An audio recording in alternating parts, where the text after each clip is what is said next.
Flat Stanley. Stanley Flat Again. Chapter 1 Morning Surprise. Mrs. Ramsay was making breakfast. Mr. Ramsay at the kitchen table helped by reading a bit from the morning paper.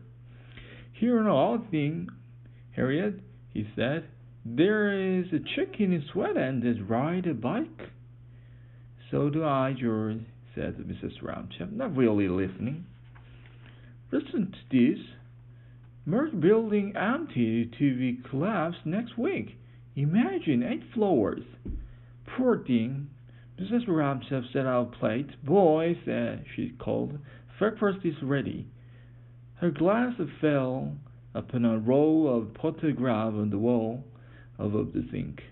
There was a smiling Stanley, only half an inch thick, his big bulletin board having fallen from the bedroom wall to rest upon him overnight. Next came reminder of the many family adventures that had come after Stanley's younger brother Arthur had cleverly blown him round again with a bicycle pump. There were brothers with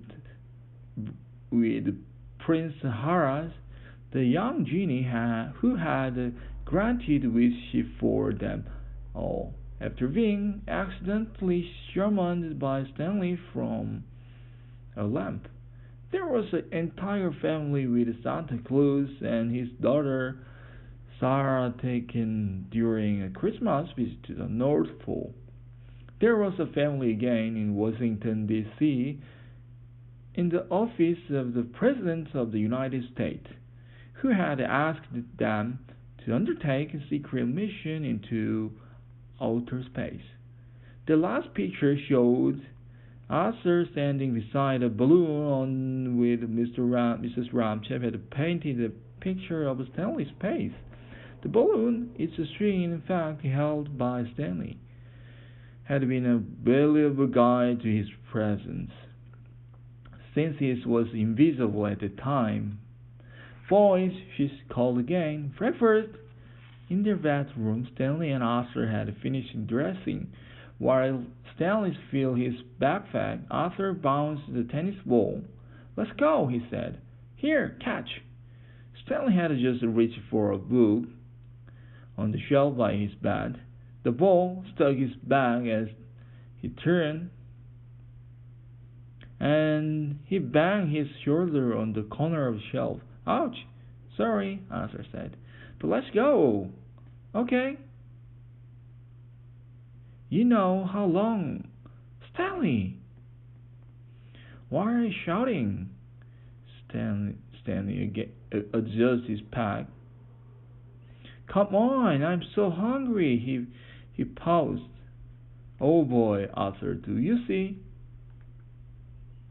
"I do, actually." Arthur swallowed hard. "You're, flat." The brothers stared at each other. "The pump," Stanley said. "I might work again." Arthur patched the bicycle pump from their toy chest, and Stanley lay on his bed with the horse and in his mouth. Arthur gave a long Stanley pump. Stanley made a face. "That hurt." Arthur pumped again, and Stanley snatched the horse from his mouth.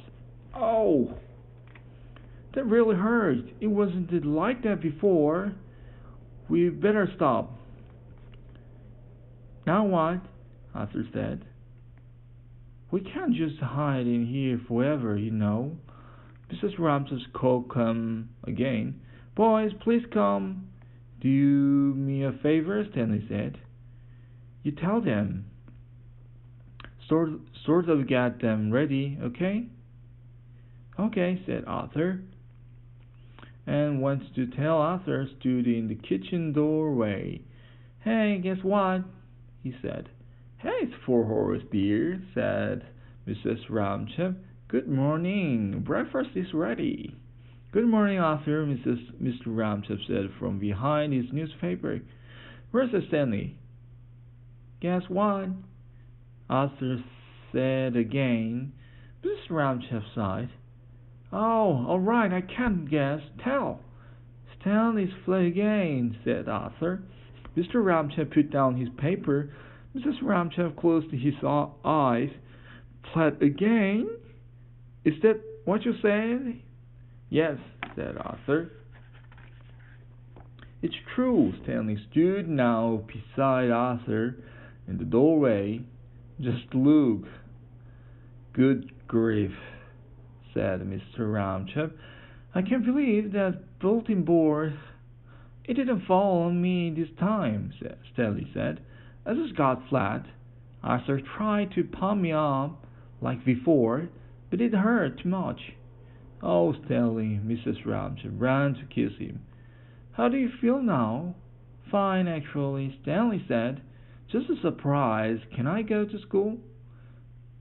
Mrs. Ramchef thought for a moment. Very well. Eat your breakfast. After school, we will hear what Dr. Dan had to say. After school, we will hear what Dr. Dan had to say.